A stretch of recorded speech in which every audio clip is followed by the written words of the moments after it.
Bien, c'est parti. Alors, nous sommes toujours dans les vidéos où on explore les fonctionnalités de l'outil Orange Data Mining. Voilà, j'ai mis le site web là. Et cette fois-ci, nous allons voir la CAH, qui est une méthode de clustering. J'ai mis le support de cours qui est là. Voilà, il est accessible en ligne, quand le site fonctionnera de nouveau. Mais voilà, en tout cas, c'est bien celui-là que je vais utiliser. Et c'est pas le même dataset, c'est un autre dataset que je vais utiliser, je vais en reparler dessus. Je vais parler de ça tout à l'heure. Voilà, mais bon, les éléments sont là. Mm. Alors, très bien. Revenons un peu en arrière pour situer tout ça. En master, là, c'est le début d'année, je fais des remises à niveau. Voilà, je fais des remises à niveau et à ce stade de l'année, comme le niveau encore un peu hétérogène, j'utilise plutôt des outils low-code, no-code. Voilà. Alors principalement Name. J'utilise énormément Name. Voilà. Mais comme d'habitude, je ne veux pas que les étudiants soient dépendants des outils. Donc c'est pour ça que pour compléter la formation des étudiants, voilà, je vais utiliser un autre outil, no-code également, qui est Orange Data Mining, qui est un excellent outil. Voilà. Alors vous avez vu, hein, il y a le site web qui est là, voilà. Vous avez une chaîne vidéo qui est là, qui est excellente, hein, excellente. Voilà, très bien faite avec différents aspects.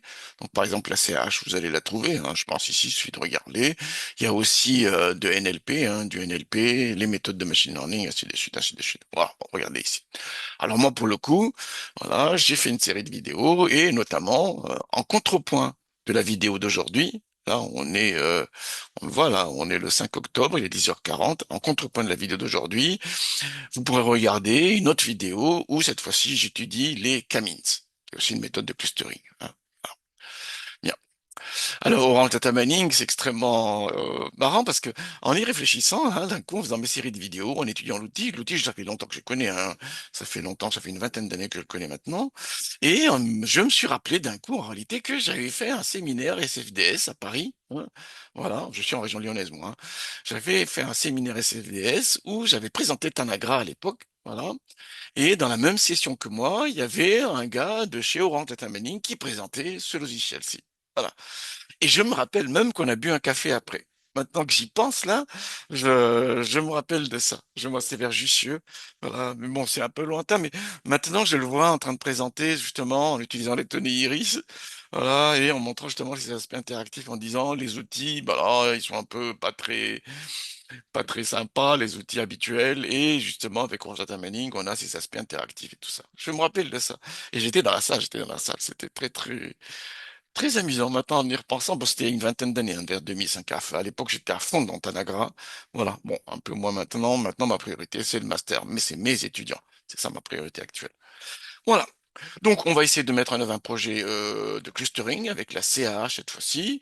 Et comme à mon habitude, je vais mettre en avant les points importants dans la manipulation de l'outil et dans le fonctionnement de la méthode en elle-même. Voilà.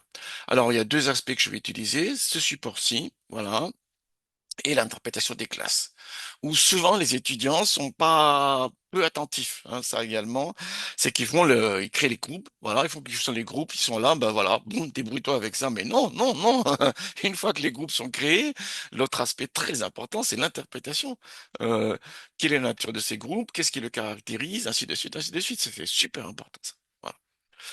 Alors, pour commencer, toujours, bah, là pour le coup, je ne vais pas utiliser les données du support, je vais utiliser les données de cette vidéo-ci. Voilà, je vais utiliser les données de cette vidéo-ci. Voilà, comme ça, vous pourrez comparer les deux résultats. Et c'est bien un fichier CSV, un séparateur de colonnes, point virgule. Voilà. Allons-y alors. Une fois que ça c'est bon, très bien, moi, je vais lancer le petit orange. Hein. Je connais. À force de l'explorer, là, je le redécouvre. Il y a des fonctionnalités que je connaissais pas. Hein. Enfin, il y a des trucs pas mal vraiment. Donc, du coup, il me reste encore quelques vidéos à faire parce qu'à chaque fois que j'explore, je me dis, ah bah tiens, ah bah ça c'est intéressant. Ah bah tiens. Et du coup, voilà. Et comme je vais pas faire une vidéo trop longue où il y a tout, c'est extrêmement, enfin, c'est un peu ennuyeux pour les personnes qui regardent. Du coup, je fais des vidéos courtes, mais centrées sur tel ou tel sujet. Alors, comme d'habitude, hein, je crée un workflow et je l'enregistre. Ah, eh bien, ah non, c'est pas là, c'est dans des mots. Boum. Et dans des mots, je mets Orange CH, individu, parce que je vais en faire un où ce sera la CH des variables. Voilà, très bien. Et comme d'habitude, il faut importer les données. Donc, c'est ce que je fais ici. Voilà, j'ouvre les données et hop, je vais dans démo, voilà, et j'ouvre les données. Voilà, il me dit le séparateur de colonne par défaut c'est point virgule, bah, ça me convient bien, et le point décimal c'est point, mais de toute manière il n'y a pas des données à virgule ici. Il n'y a pas des données avec, voilà, uniquement des valeurs entières. Mais s'il y avait des valeurs avec des virgules, il faut bien spécifier le point décimal. Ok. Une fois que c'est bon, toujours un data table pour vérifier que on a bien importé les données. C'est ce que je fais, et bien ça ici. Alors, par défaut, il scanne un peu les données, hein. Il voit que les variables sont là et il voit ici que c'est en fait c'est une métavariable. C'est une variable, c'est pas une variable en réalité. Là, pour le coup, c'est un identifiant. Alors, pour s'assurer de ça, on fait le select column comme d'habitude. Très bien. Et on voit bien ici que on a les variables actives qui sont là, de puissance jusqu'à CO2, c'est des descriptions de véhicules, hein, et la métavariable, c'est modèle. Voilà. Si on voulait qu'elle soit target, voilà, ou vous voulez pas l'utiliser, vous mettez en ignored. Hein, très bien. Mais bon, nous aussi, c'est une métavariable. Bien. Alors, une fois qu'on a ça, bah, je vais calculer quelques statistiques descriptives. C'est ce que je fais là. Bien, donc je la colle là. Je sauvegarde au fur et à mesure en CTRL S. Boum. Et on a les statistiques descriptives. Ça vous donne une idée des distributions, des formes de distribution. Et ça permet de voir également s'il n'y a pas des données aberrantes ou ainsi de suite. Il n'y a pas de données manquantes ici en l'occurrence. Hein. Oui, en TD, on utilise tout le temps des données super bien. Hein. Mais bon, après, sur les projets, c'est autre chose. Hein. Sur les projets, c'est autre chose. Bien. Parce que ça, c'est une question qui revient souvent en disant, mais on utilise, mais oui, mais très bien, déjà, on a la technique à expliquer. Déjà, il faut s'assurer que l'étudiant comprenne bien ce qui se passe. Il faut bien qu'il comprenne la méthode, la nature de la méthode, la nature des résultats, la lecture des résultats. Si à ça, vous rajoutez des problèmes supplémentaires, le gars, il perd le fil, quoi. Je l'ai aidé, c'est 1h45 à peu près, hein. Donc, non, non, non, on est super focus. Voilà. Donc le traitement des données manquantes, des données aberrantes, ça doit faire l'objet d'une séance à part, hein, de cours à part. Hein. Ça, c'est autre chose, là, pour le coup. Ça, c'est autre chose. Bien, une fois que on a fait ça, voilà, la CRH nécessite le calcul des distances par paire d'individus. C'est le vrai problème de cette méthode. Alors, j'en parle peut-être pas ici. Voilà, très bien. Mais bon, il nécessite le calcul des distances par paire d'individus. Hein, voilà, ici. D'accord là-dessus, hein? Bon, très bien, bah, c'est ce que je vais faire ici. Donc, il y a forcément l'outil distance quelque part, et en réalité, il est dans unsupervised. Il est là. Très bien. Donc, seules les variables actives sont utilisées, hein. Je mets ça, et je vérifie. Alors, il calcule les distances par ligne, voilà, par paire d'individus. Voilà. Et on peut avoir la distance euclidienne standard ou donc l'euclidienne qui est normalisée. Voilà. Ça, c'est important parce que comme les variables ne sont pas sur la même échelle, on regarde rapidement. Hein. Voilà, là, c'est de la puissance, c'est en chevaux. Cylindrée, c'est en centimètres cubes. Vitesse, kilomètre heure. Longueur, ainsi de suite. Poids, c'est en kilogrammes. Donc, vous pouvez pas mélanger ça. Hein. Quand il calcule la distance euclidienne normale, hein, donc du coup, on va prendre la distance euclidienne qui est normalisée. Alors là où c'est intéressant, c'est qu'on peut avoir de l'aide. Donc là, j'ai cliqué, et ça ouvre en fait un site web, et sur le site web, vous avez l'aide de la méthode. Ça, c'est pas mal. Ça, c'est pas mal. Ça, c'est ce que j'ai jamais réussi à faire parce que c'est, c'est très énergivore, ça prend beaucoup de temps. Eux, ils l'ont mis en place et c'est vraiment très bien. C'est vraiment très bien. Une fois que c'est bon ça, voilà, je ferme et on a bien une matrice de distance ici. Alors, pour le voir, on a un outil pour cela. Alors, je reprends pour visualiser les distances entre paires d'individus. Il y a l'outil distance matrix qui est là, dans Unsupervised. Donc, je le mets là et on a bien les distances entre paires d'individus. Si on veut mettre les noms des voitures, on l'a bien ici. Voilà. Donc, on voit les différentes distances. Donc, l'Audi A3, par exemple, est plutôt proche de la 26, mais éloigné de l'Alpha Sud 156, ainsi de suite, ainsi de suite. OK. Donc, à ce stade-là, nous sommes prêts, nous pouvons lancer la CRH. Donc là, on voit déjà le premier défaut de la méthode. Hein. Là, il y a 30 individus, là. C'est super fastoche de calculer des distances par paire. S'il y a 300 000 individus, ça, c'est autre chose. Hein. Ça veut dire qu'il faudrait créer un tableau, 300 000 fois 8, parce qu'on est en double précision. Donc, il y a 8 octets. Ça, ça commence à faire beaucoup, ça. On est d'accord là-dessus. Alors, la matrice est symétrique, donc on pourrait prendre que la moitié déjà. Ça fait quand même beaucoup.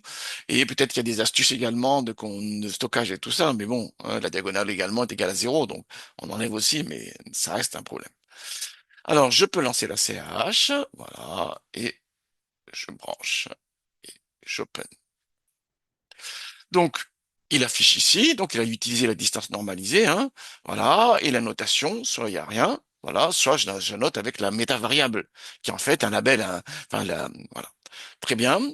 Et ici, on avait différentes stratégies possibles d'agrégation. Single linkage, average linkage, voilà, weighted linkage, voilà, complete linkage, très bien. Ou bien, nous, ici, on utilise Word. Voilà. Là où c'est pas mal quand même, c'est que on peut choisir. Donc là, typiquement, on aurait une partition en deux classes. Là, ce serait en trois classes. Voilà, la première classe, c'est, on voit petite voiture à peu près, là, hein. Là, c'est grosse voiture. Là, c'est, voilà, moyenne. Ou bien, on est en quatre classes à ce moment-là. Voilà. Là, c'est petite voiture plutôt monospace. Là, c'est vraiment petite voiture pour le coup, ainsi de suite, ainsi de suite. Et on va voir que cette fonctionnalité interactive est très, très intéressante. On va voir. Voilà. Alors, justement, regardons ce qu'il y a dans les données. Donc, je remets un nouveau data table ici, je reviens en haut, je mets un data table et je mets en sortie de hierarchical clustering. Il me met données sélectionnées. Je vais enlever ça et je mets les données complètes. Qu'est-ce qu'on a maintenant? On a ici, voilà, les données complètes, hein, il y a 30 individus là, on voit bien, et on a le cluster d'appartenance.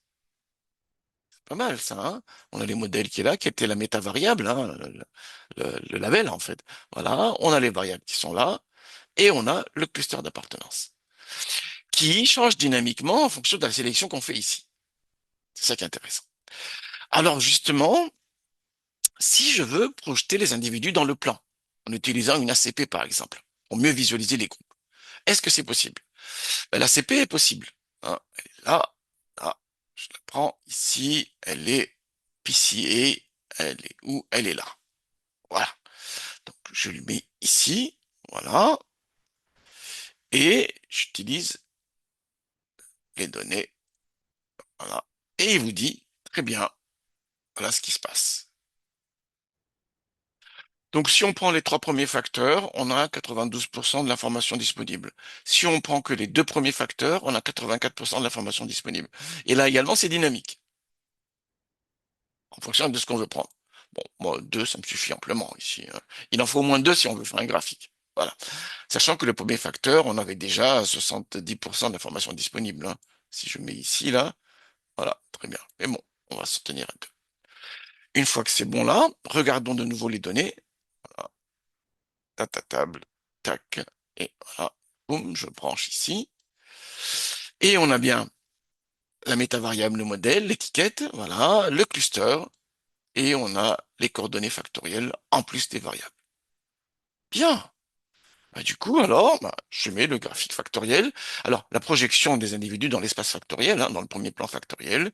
Pour ça, je prends tout simplement un scatterplot. Et je le mets là, et je peux ouvrir. Alors, c'est la projection factorielle qui m'intéresse, hein, donc je mets, déjà j'enlève les clusters et j'enlève les modèles. Voilà. Alors, ce qui m'intéresse, c'est la projection factorielle. Donc, en abscisse, je mets l'axe 1. En ordonnée, je mets la deuxième composante. OK. Ensuite, l'autre aspect important, c'est que les données, ils ont un nom et ils ont un label. Je peux le mettre ici et je mets le nom des modèles. Très bien. Donc on voit ici, hein, si on met ça, je ferai une autre vidéo, hein, j'espère. Il faut que je regarde bien les fonctionnalités de la CP. Si c'est suffisamment intéressant, bon, on va le faire. Mais bon, ici, on voit bien petite voiture plutôt, et là, c'est grosse voiture plutôt. On voit bien ici un Mercedes, voilà, ainsi de suite. Voilà, et là, c'est ainsi de suite. Très bien. Alors, les couleurs, on peut les fixer en fonction des clusters. Et on avait bien quatre clusters, et on voit bien les quatre groupes. Le premier groupe est là, voilà, C1 est là plutôt, hein, c'est petite voiture monospace. Là, c'est le deuxième groupe, vraiment petite voiture. C4, enfin, le groupe 4, le cluster 4, c'est les voitures intermédiaires. Et ici, à droite, ici, voilà, on a les grosses voitures. Et là, pour le coup, on voit bien que les deux facteurs sont intéressants, sont importants pour qu'on puisse visualiser. Parce que sur le premier axe, on a bien C2, C4 et C3 qui se distinguent, mais on a besoin du deuxième facteur, de la deuxième composante hein, pour distinguer ce groupe-ci. Là où c'est fort, là où c'est vraiment fort, c'est regardez maintenant. Je vais réouvrir euh, la CH. Voilà, très bien. Et je vais mettre côte à côte les deux graphiques. Voilà, on a le graphique factoriel qui est là. Très bien. Donc j'agrandis au maximum hein, pour qu'on ait une bonne visibilité. Voilà, ça tient bien. Et là où c'est fort, c'est que on peut visualiser les scénarios de solution. Si je veux deux clusters, voilà, je positionne là, on a bien deux groupes là, hein, C1 et C2, et le graphique où on a la projection des individus dans le plan factoriel, voilà, s'adapte automatiquement. C'est fort, c'est fort. Ah, mais je m'extasie, hein, mais euh, là, pour le coup, moi, je peux parler. J'ai suffisamment programmé dans ma vie, j'ai suffisamment programmé des outils de machine learning, vraiment pas mal, hein, ça a occupé une bonne partie de ma vie, ça. Un peu moins maintenant parce que le temps change et que je change également. Je suis plus enclin à faire de la documentation, à écrire des livres et tout ça, mais j'ai suffisamment programmé pour savoir que tout le travail qu'il y a derrière. Et là, il y a un travail monumental d'une qualité extraordinaire, extraordinaire. Hein. Je mets ça un peu ici pour qu'on voit bien, parce que je vais prendre ça en copie d'écran pour mettre en page de garde quand je vais parler de l'outil. Et donc, si je passe à trois groupes, on aurait eu ça. Voilà. Et si je passe, hein, donc on aurait ici les petites voitures, y compris les petits monospaces. Les verts, c'est ça. Voilà. Et les rouges, c'est là. Et en plus, il apparaît les couleurs. Vous avez vu, hein? Tac. Voilà. Et les couleurs sont cohérentes. Hein? Le bleu, elles sont là. Les marrons, marron-rouge, sont là. Les verts, ils sont ici. Ça n'a rien à voir avec le foot. Hein. Voilà. Et là, excellent, excellent. Et si on veut aller plus bas, par exemple, hein, on l'a. Hop, oh oui, très bien. Alors, hop là. Ah, là, j'ai rien sélectionné. Et vous avez vu, hein? Bon, maintenant, si je sélectionne ici, on voit bien ici. Si je veux aller plus bas, voilà ce qu'on aurait. Donc, on voit bien qu'il y a certaines subdivisions qui deviennent vraiment artificielles, en fait. Hein. Voilà. Ah, quand je clique ici, il n'y a pas de sélection. OK. Et quand je clique ici, boum, je ne savais pas. Avant de faire la vidéo, je ne savais pas. Ah, je pourrais rester des heures sur ce graphique, sur ces deux graphiques en parallèle. Bon, quand même, il reste un problème important. Il reste un élément très important sur lequel les étudiants sont pas très, enfin, ça manque un peu quand même. Regardez, dans le jeu de données, maintenant, on a les clusters. Donc, ça me trouve intéressant maintenant de voir qu'est-ce qui explique le mieux les clusters sur la base des variables qui sont ici. Hein. Parce que une fois que vous avez créé les groupes, il faut les interpréter, cela. Alors, une idée possible, c'est de passer sur un schéma supervisé. Ou, voilà, donc je vais utiliser Select Column pour ça. Voilà. Et ici, je vais dire, attention, il a fait la sélection par défaut parce que j'ai répété avant. Donc, il a gardé mes sélections. Qu'est-ce que je suis en train de lui dire ici? Je suis en train de lui dire, ici, en explicative, on prend les variables actives qui ont servi à construire les clusters. On peut mettre des variables illustratives si vous voulez. Ensuite, ici, en target, je mets la variable cluster qui devient une sorte de variable cible et en variable toujours les modèles. Et une fois que ça va, là, j'utilise un ranking. Alors, pour le ranking, il y a différents critères possibles, mais le plus naturel ici, c'est le critère d'ANOVA, en fait, qui est un rapport de corrélation hein, à la base. Hein. Alors, tout ça est expliqué dans le support qui est là. Voilà. Hein. Justement, je parle de caractérisation des variables et justement, il y a la caractérisation des groupes et la caractérisation de la partition. Et dans la caractérisation de la partition, on peut voir justement le rôle des variables prises individuellement. Donc, il ne tient pas compte du fait que certaines variables sont corrélées entre elles. Vous êtes d'accord, hein? Donc, on a la simplicité de lecture d'un côté, mais il y a une perte d'information de l'autre parce que on ne tient pas compte de ça. On traite les variables de manière individuelle. Voilà. Mais bon, c'est un arbitrage à trouver, encore une fois. Hmm. Très bien. Il me dit que pour la partition que j'ai mis en place ici, qui était une partition en quatre classes, voilà, très bien.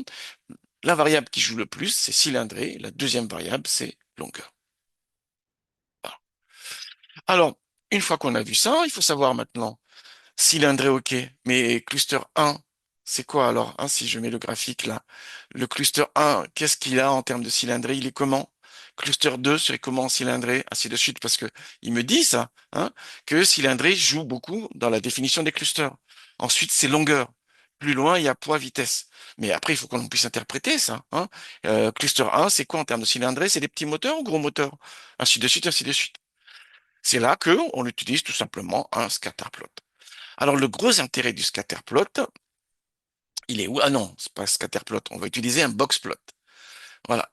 Le gros intérêt du boxplot, c'est que on a la possibilité de mettre déjà de manière A, marginale. Voilà. Donc on avait dit, hein, c'était quoi les variables déjà là? J'avais oublié. C'était cylindrée. Donc, je mets cylindrée. Très bien. Si je mets cylindrée, là, mais là, on note simplement, hein. Là, j'ai la médiane. Et là, j'ai la moyenne. Très bien, il affiche la moyenne, hein. Voilà, plus ou moins l'écart type. On a les plages de valeurs, mais voilà.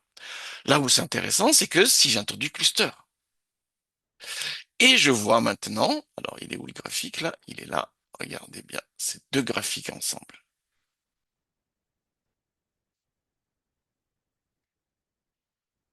On voit que cluster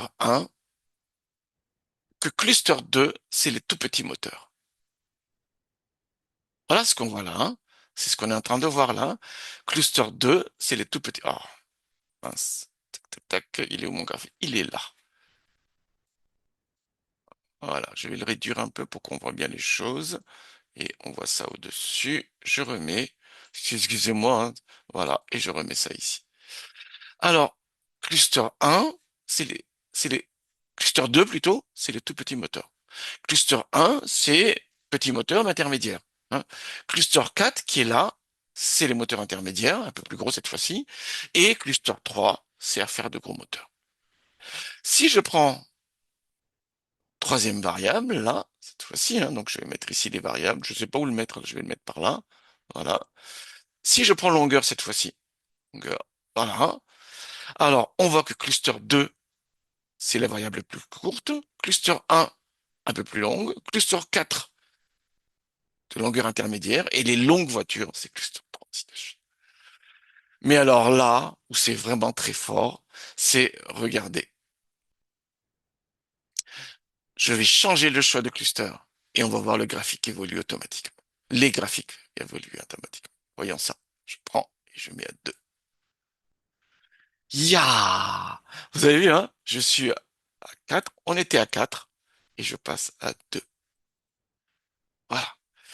Si on passe à deux groupes seulement, petite et autre voiture, voilà, la variable qui impacte le plus, c'est longueur. Et le cluster 1 qui est là, c'est ceux qui sont moins longs, voilà, et le cluster 2 est là. Si on prend que ces deux clusters-là, la deuxième variable qui distingue le plus les voitures, voilà, c'est largeur, mais dans une nettement moindre mesure.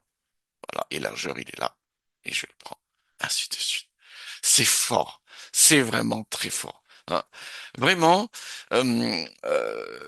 si on veut un outil pédagogique qui permet de comprendre le fonctionnement des méthodes de machine learning et de manière interactive, de manipuler les différents résultats et de voir les impacts sur différentes étapes, c'est vraiment un outil extraordinaire que je vous conseille vraiment. Je vous conseille vraiment, hein. Il est gratuit. Vous pouvez le charger en ligne, vous l'installez très facilement, hein. Sur différents systèmes, il fonctionne. Et là, on a vraiment la possibilité de l'utiliser comme on le souhaite. Et ça, c'est vraiment une excellente chose. Voilà, bah, excellent travail à tous.